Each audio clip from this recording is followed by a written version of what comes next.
Buenos días, gracias doctor por la invitación. ¿Me escuchan bien? Sí, señora. Listo, bueno.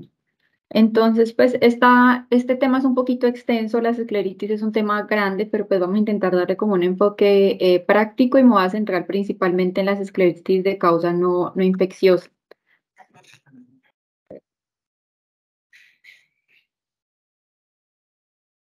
Listo, entonces vamos a empezar pues con las definiciones básicas sobre qué es la esclera. La esclera pues es de tejido blanco que vemos que está alrededor de la córnea, que tiene un grosor que varía desde 0,3 milímetros a 1 milímetro. Esto depende sobre todo de las inserciones de los músculos rectos porque en esas zonas va a ser un poquito más delgado. Forma una esfera incompleta que va desde la lámina cribosa, que va desde el limbo hasta la lámina cribosa de la cabeza del nervio óptico. Se considera una estructura relativamente avascular y su nutrición está a cargo de las ramas epiesclerales de las arterias ciliares anteriores y posteriores cortas y largas y en menor grado de la red coroidea. O sea, en sí la esclera no tiene como tal vasos propios. Acá tenemos dos entidades clínicas que son muy frecuentes y que pues se pueden confundir, que son la epiescleritis y la escleritis. La epiesclera es ese tejido conectivo que está sobre la esclera y también se puede inflamar. Entonces es importante distinguirlas clínicamente porque tienen tratamientos y pronósticos muy diferentes.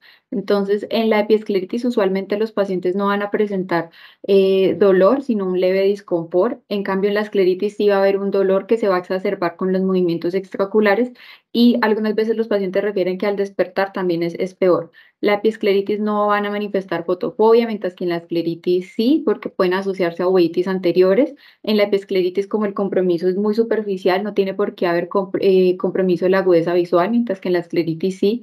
En la escleritis es posible que tengamos compromiso del segmento posterior y una parte diagnóstica importante es que podemos utilizar la aplicación de fenilefrina al 10% o la tropicamida más fenilefrina.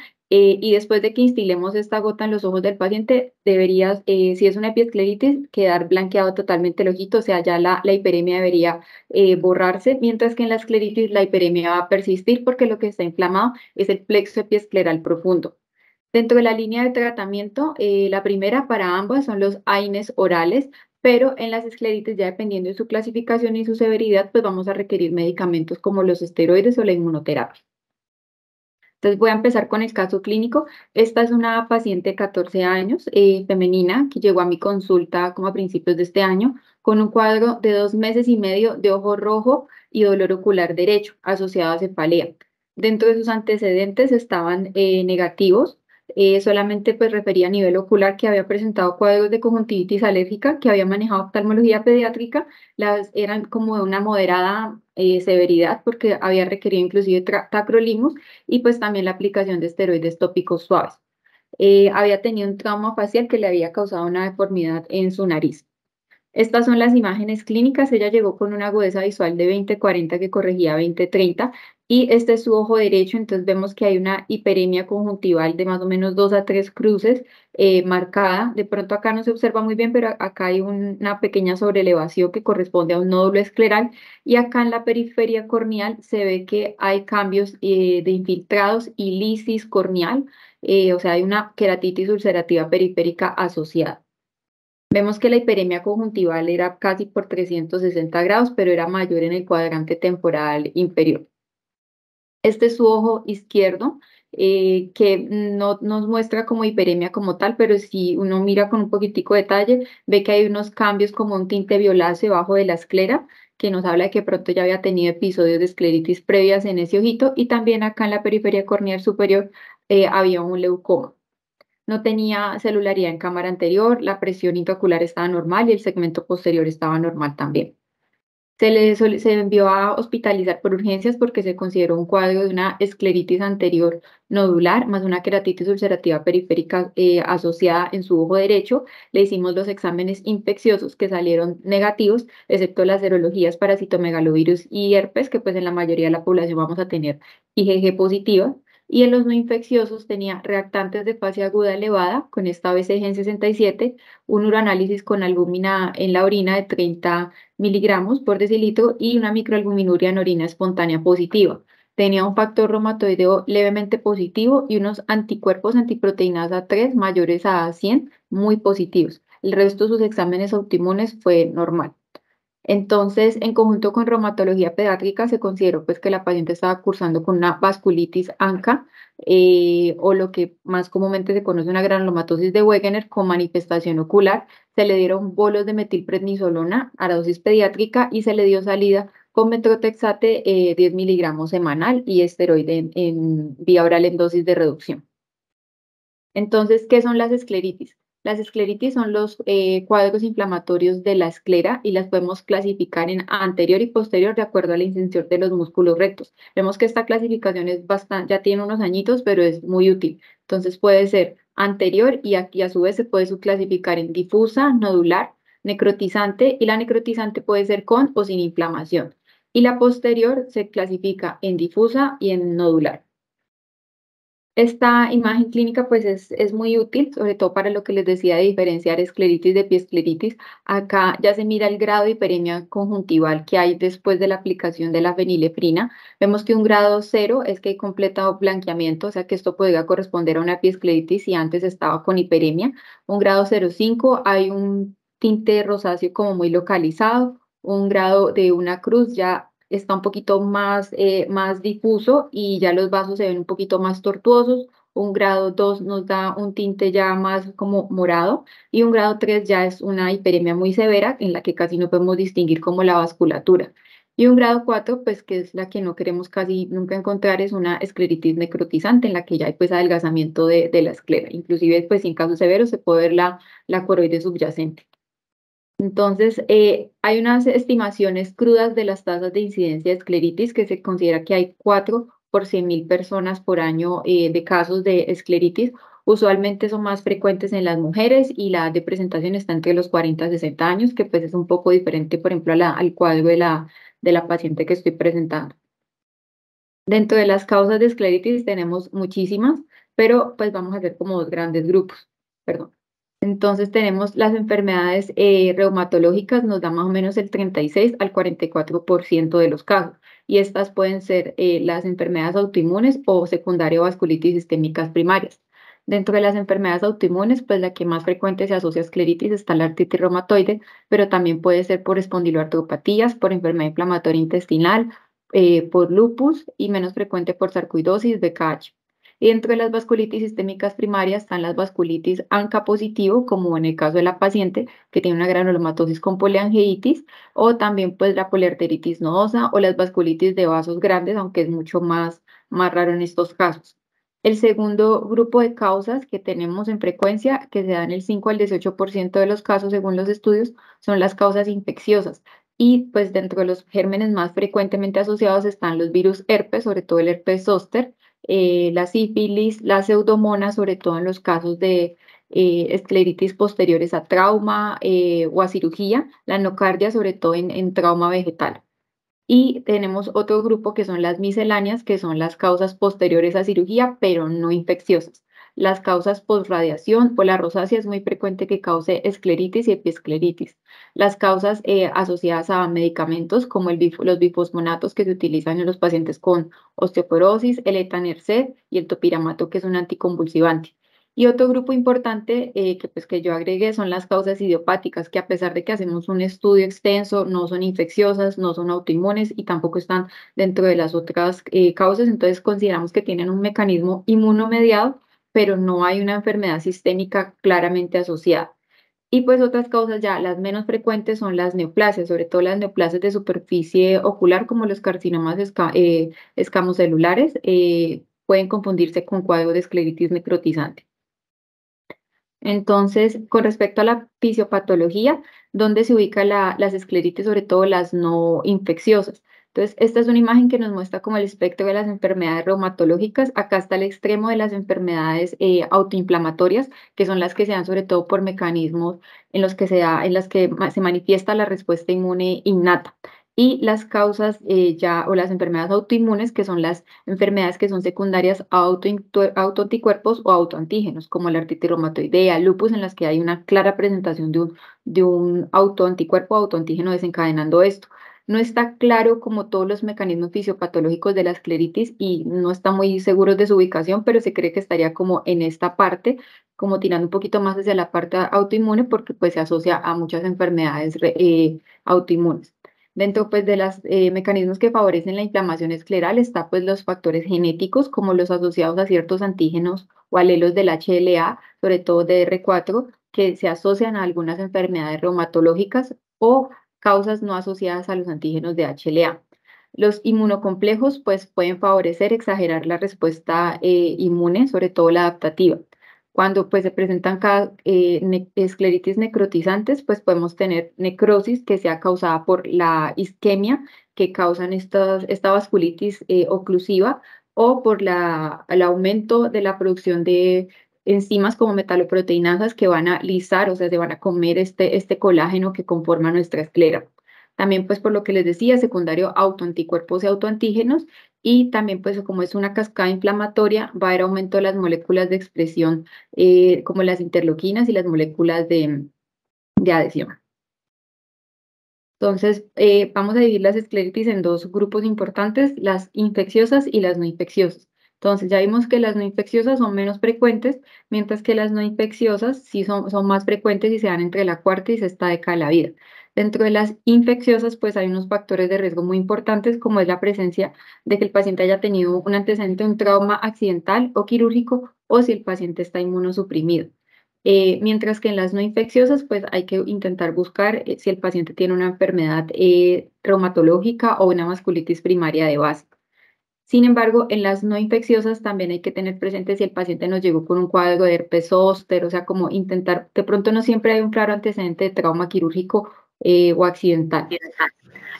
Las escleritis infecciosas van a ser generalmente necrotizantes, va a haber una úlcera escleral y muchas veces las queratitis infecciosas pueden por continuidad favorecer esta necrosis escleral. Mientras que en las no infecciosas ya es menos frecuente que tengamos escleritis necrotizante o ocurren ya como de forma, como en la paciente que presente, que ocurre como en la forma de debutando la enfermedad, porque como ya hay un poquito más de conciencia y las enfermedades reumatológicas ya tienen más espectro de tratamiento, pues ya no es tan frecuente que las formas necrotizantes se manifiesten. Para el tratamiento es muy diferente. Para las escleritis infecciosas, pues se deben realizar cultivos y se debe hacer como un debridamiento quirúrgico para limpiar todos estos gérmenes y hacer un lavado con antibióticos y se debe hacer un manejo antibiótico de amplio espectro, sobre todo si pensamos en causas bacterianas. Si pensamos en una etiología viral, pues se pueden tomar muestras para confirmar esto y procesar muestras de PCR para pues estar seguros del diagnóstico. Mientras que en las escleritis no infecciosas no se deben tomar biopsias a menos que de pronto uno esté dudoso si es de verdad una escleritis no infecciosa. El diagnóstico se hace más enfocado con los exámenes sanguíneos, como pues serologías, eh, mirando los reactantes de fase aguda, pero en general estas no se deben biopsiar porque si se biopsian pues se puede exacerbar un poco el cuadro inflamatorio de base. Y el tratamiento pues de estas va a ser con terapia inmunomoduladora. Y en general, las escleritis infecciosas van a tener un peor pronóstico visual que las no infecciosas. Se asocian pues a más complicaciones. Alrededor de más o menos del 15 al 59% de los pacientes que tienen una escleritis no infecciosa, esta va a ser el primer signo de una enfermedad sistémica inmunomediada. Entonces, de ahí es lo importante de pronto hacer un interrogatorio dirigido por sistemas, si el paciente tiene dolores articulares, tiene pixaxis, úlceras, porque pues este puede ser el inicio de una enfermedad subyacente que puede que se tarde muchos años en manifestarse por completo. Entonces, ¿qué exámenes se deben pedir en un paciente que nos llega por escleritis? Siempre hay que pedir exámenes como una química sanguínea básica, que es un hemograma, un panel metabólico, un uranálisis, una creatinina y pedir los exámenes infecciosos básicos, VIH, las pruebas treponémicas y no treponémicas para sífilis y ya de acuerdo al interrogatorio por sistemas, pues hacemos una búsqueda de exámenes un poquito más dirigida. Si el paciente refiere dolores articulares, pues se pide un factor reumatoideo, un anticuerpo contra el péptido citrulinado. Si tiene dolor lumbar de características inflamatorias, pues nos orienta a una espondiloartropatía, entonces pedimos una HLA-B27. Los reactantes de fase aguda como la BCG y la PCR son muy útiles desde el inicio porque se van a estar elevados sobre todo en causas inmunomediadas, pero por ejemplo vimos que en la paciente solamente estaba elevada la BCG fuertemente positiva, mientras que la PCR estaba normal, entonces pues yo sugiero siempre como pedir los dos. El uroanálisis es muy útil porque pues estos pacientes con enfermedades reumatológicas, sobre todo los que tienen vasculitis, pueden tener compromiso renal, entonces el sedimento también nos sirve para evaluar esto.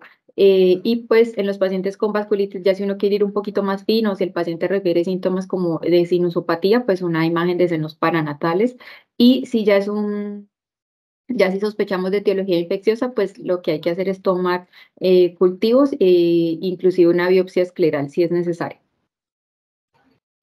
Estas son imágenes clínicas para mostrarles pues los diferentes tipos de escleritis que hay. Entonces esta es una escleritis anterior difusa, que es una escleritis muy dolorosa. La hiperemia puede ser difusa o localizada y se exacerba el dolor con los movimientos extravasculares. Cuando ya ha pasado el episodio de escleritis, cuando revisamos los pacientes, es importante como que levantar los párpados, decirle que mira arriba, abajo, evaluar los 4 cuadrantes, porque esto nos habla de que el paciente ha tenido ya episodios de escleritis previos. Vemos que hay una reorganización de las fibras esclerales con un adelgazamiento de estas y lo que vemos ahí violáceo es la esclera subyacente. Estos son cuadros de escleritis anterior nodular. Vemos que los nódulos pueden ser pequeñas sobrelevaciones, como vemos en la primera imagen, o un gran nódulo escleral que empieza como a comprimir un poquitico, como en la segunda imagen. Estos ya son cuadros de escleritis anterior necrotizante con inflamación. Vemos que hay una parte blanca que corresponde a necrosis escleral y estos se pueden asociar a queratitis ulcerativa periférica. Esta es una paciente con una queratitis ulcerativa periférica, pero ya curada, pero pues es como para ilustrarlos de que la queratitis ulcerativa periférica es una úlcera corneal en forma de media luna que compromete el limbo y que se asocia usualmente a estos cuadros. Puede presentarse la escleritis necrotizante y después esta o la PUK y ya luego la inflamación de los tejidos adyacentes a esta. Y pues lo que también les contaba que tenemos escleritis posterior, que estas son un poquito más difíciles de diagnosticar porque solo un tercio de los pacientes van a presentar una escleritis anterior asociada. Entonces, en estos casos el paciente se puede presentar con un dolor ocular, pero un ojo que uno ve relativamente tranquilo, pero cuando ya hace el examen de fondo de ojo puede encontrarse hiperemia o papilitis. También se asocia a desprendimientos de retina exudativos, pliegues coroideos y el diagnóstico se confirma por medio de la ecografía que nos permite ver el signo de la T como en esta imagen que tengo acá. Estos datos son de mi tesis cuando estuve en México haciendo pues mi fellow. Hicimos un estudio que fue desde enero del 2009 hasta diciembre del 2019, que revisamos todas las historias clínicas de esos pacientes y de acuerdo pues a los criterios de inclusión, pues quedamos con 162 pacientes que habían presentado escleritis a lo largo de todo ese tiempo. Y pues encontramos que el tipo de escleritis más frecuentemente diagnosticada era la escleritis nodular, y de esos 162 pacientes, la mayoría de las causas de la escleritis fueron idiopáticas, que correspondieron al 52%. El segundo grupo fue las asociadas a enfermedades reumatológicas, que fue el 43%, que coincide con lo reportado en la literatura. Y pues nuestras causas más frecuentes de enfermedades autoinmunes fueron la artritis reumatoidea, la granulomatosis con poliangiitis, la artritis psoriásica, el lupus. Y de las causas infecciosas, acá sí discrepamos un poco con lo reportado en la literatura porque solo tuvimos 3% de los casos y asociadas a herpes, tuberculosis y posoperatorios. Perdón.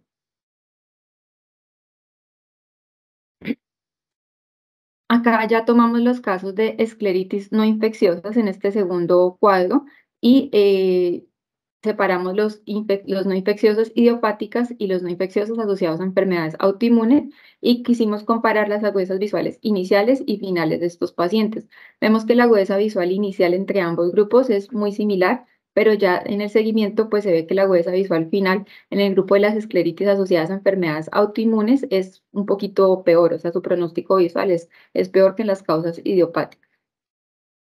Entonces, ¿qué complicaciones podemos tener en los pacientes con escleritis? Un adelgazamiento escleral por esta lisis o necrosis o lisis también corneal que puede llevar a una perforación del globo ocular, el desarrollo de catarata por el proceso inflamatorio y también por los esteroides que utilizamos a veces de manera crónica, el desarrollo de glaucoma, pues si hay perforación o también por los esteroides, las uveitis, los desprendimientos de retina serosos, la difusión coroidea, papilitis y endoftalmitis, sobre todo en los casos de escleritis infecciosos.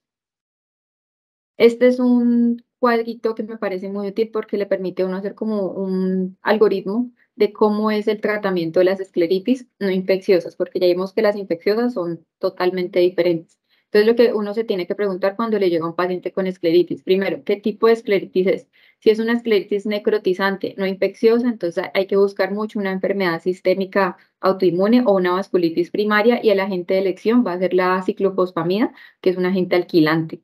Si es una escleritis difusa o nodular, entonces hay que preguntarnos si tiene una enfermedad sistémica asociada, si el paciente ya tiene una artritis reumatoidea diagnosticada o tiene síntomas, porque puede que aún no esté diagnosticada.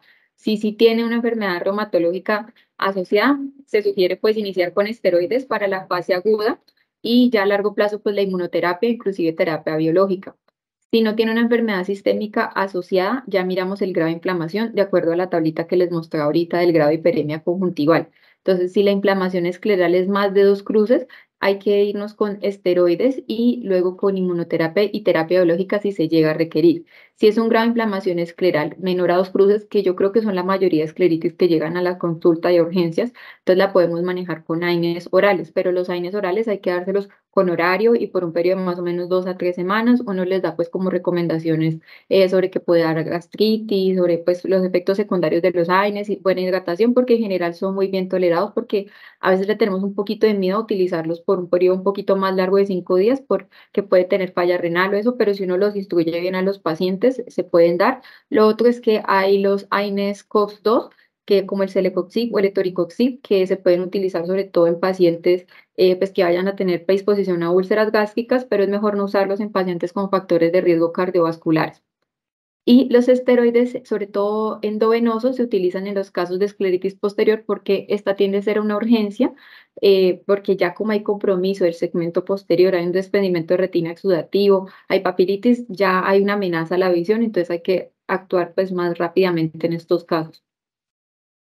Dentro de los fármacos inmunosupresores que tenemos pues disponibles está el metotrexate, que es como de los más usados por los reumatólogos, la azatioprina, el micofenolato y la ciclofosfamida, sobre todo en los casos de escleritis necrotizante o queratitis ulcerativa periférica. Y ya están los fármacos biológicos como el infliximab, el adalimumab, el certolizumab, el rituximab, que aunque no están como tal avalados por la FDA, o sea, o como que estén como indicados para estos tratamientos, y se han utilizado en estudios y se ha visto que mejoran las escleritis, sobre todo en los casos asociados a enfermedad reumatológica. Recordemos que el adalimumab solamente está aprobado para los casos de escleritis posteriores, no infecciosas como tal, pero pues se ha visto buena respuesta a estos medicamentos. Y el etanercept es preferiblemente no usarlos porque pues paradójicamente se ha visto que puede causar inflamación intraocular, entonces es mejor no utilizar. Siguiendo pues con el caso de la paciente, más o menos a los 5 meses de que ella ingresó por urgencias, ella empezó a referir pues que tenía dolor retroocular y empezamos a ver un poquito de proptosis. Se vio un nódulo escleral ya en la esclera inferior. Acá se ve un poquito la proptosis y acá llama mucho la atención la deformidad en silla de montar que tiene su nariz. Esto es muy sugestivo de la vasculitis que ella se le está sospechando desde el inicio. Entonces se consideró que además del cuadro escleral, se le hizo una resonancia de órbitas que mostraba engrosamiento de los músculos rectos, sobre todo el lateral y el superior, y también tenía unos cambios a nivel del tejido graso orbitario. Entonces también consideramos que estaba cursando con una enfermedad inflamatoria de la órbita secundaria a su vasculitis primaria, entonces se decidió dar nuevamente bolos de esteroide y se habló con reumatología y se indicó iniciar biológico con rituximab y se suspendió el metotrexate y se cambió a micofenolato de mofetilo y se dejó con otra vez dosis altas de prednisolona oral.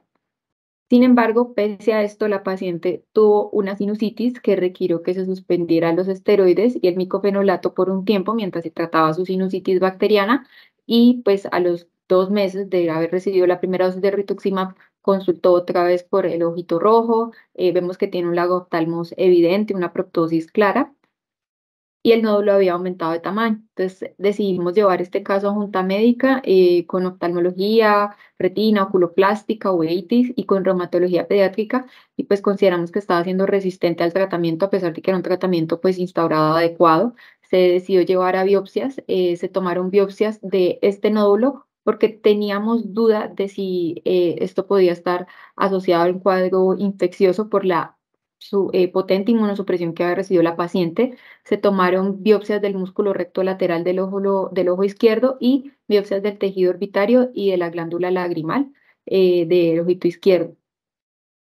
Las biopsias nos reportaron que había un proceso inflamatorio crónico de tipo granulomatoso con necrosis, con abundantes células linfocitarias y capilaritis, que capilaritis es inflamación de los vasos pequeños, y nos descartaba que fuera un pseudotumor orbitario. También nos descartaron en las tinciones que fuera una enfermedad esclerosante por IgG4, pero pues tenía un grado importante de atrofia, sobre todo a nivel de la glándula lagrimal, por lo cual nuestra paciente pues tiene un ojo seco severo. Todos estos cambios, además de que tuvimos coloraciones para micobacterias, para hongos negativas, pues son muy sugestivos de un diagnóstico de una granulomatosis con poliangeitis. La toma de las biopsias también fue un poco insistida por los reumatólogos porque mientras para nosotros los oftalmólogos las vasculitis se diagnostican, digamos, con el examen clínico y ya las vasculitis retinianas las diagnosticamos con la angiografía, ellos siempre quieren tener como una confirmación histopatológica de las vasculitis sistémicas.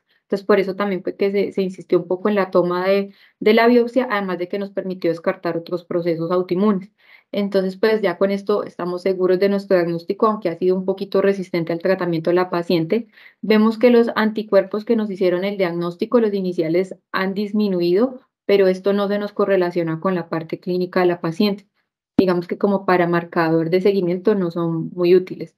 Entonces, ya con este diagnóstico, pues ya establecido histopatológicamente, se le administró ciclofosfamida, que en un principio no se quería administrar. ¿Por qué? Porque la ciclofosfamida es un fármaco que puede tener efectos secundarios en la parte de fertilidad y pues al ser una niña pues no se había preferido como la primera elección, pero ya como habíamos agotado las otras alternativas, pues se decidió dar el chance a este. Ya recibió su segundo bolo y se continuó con micofenolato de fomofetilo y dosis altas de prednisolón. Entonces, con esta paciente, pues a considerar a futuro, pues tenemos un compromiso orbitario, que tenemos que estar vigilando esa proptosis, ese lagoftalmos, nos toca estar midiéndolo con exoftalmometría, resonancias de órbitas. Tenemos un ojo seco severo porque el compromiso orbitario también nos involucró la glándula lagrimal. Esto lo estamos manejando con lubricantes y con flux de puntos lagrimales. Vemos que en los casos de escleritis siempre vamos a tener unas secuelas por cicatrización. En su ojo derecho pues ya tuvo una escleritis nodular que es la temporal no le dejó tantas secuelas, pero la inferior parece que va a dejarnos unos cambios de escleromalacia. Vemos que a pesar de que ella mejoró de su queratitis ulcerativa periférica, sí queda un adelgazamiento corneal. Es una niña y pues los esteroides que le hemos colocado pues para atacar estos episodios agudos de inflamación pues le están generando un síndrome de Cushing. Siempre hay riesgo de sobreinfección en estos pacientes por la inmunosupresión que reciben. Ella ya tuvo un episodio de sinusitis, entonces nos toca estar muy pendientes de esto y de los efectos secundarios o adversos de la inmunoterapia, como les decía, la ciclofosfamida, pues con respecto a la fertilidad y pues de que podemos tener recaídas inflamatorias en nuestros pacientes. Entonces son pacientes complejos que requieren pues como seguimiento estricto y abordaje multidisciplinario. Entonces, pues, ¿qué mensajes quiero que se lleven para casa? Pues que las escleritis, de acuerdo a su tipo y etiología, pueden ser una enfermedad que va desde formas leves a severas. Más de la mitad de los casos de escleritis van a ser inmunomediadas, aunque no siempre en todos los casos logremos identificar una enfermedad de base. Ahí están las causas idiopáticas. Y que en los casos que son sobre todo enfermedades inmunomediadas vamos a requerir un manejo multidisciplinario. Entonces vamos a estar en manejo con reumatología, con oculoplástica, eh, pues para dar un mejor diagnóstico y tratamiento a los pacientes. Eso era lo que les quería comentar por hoy.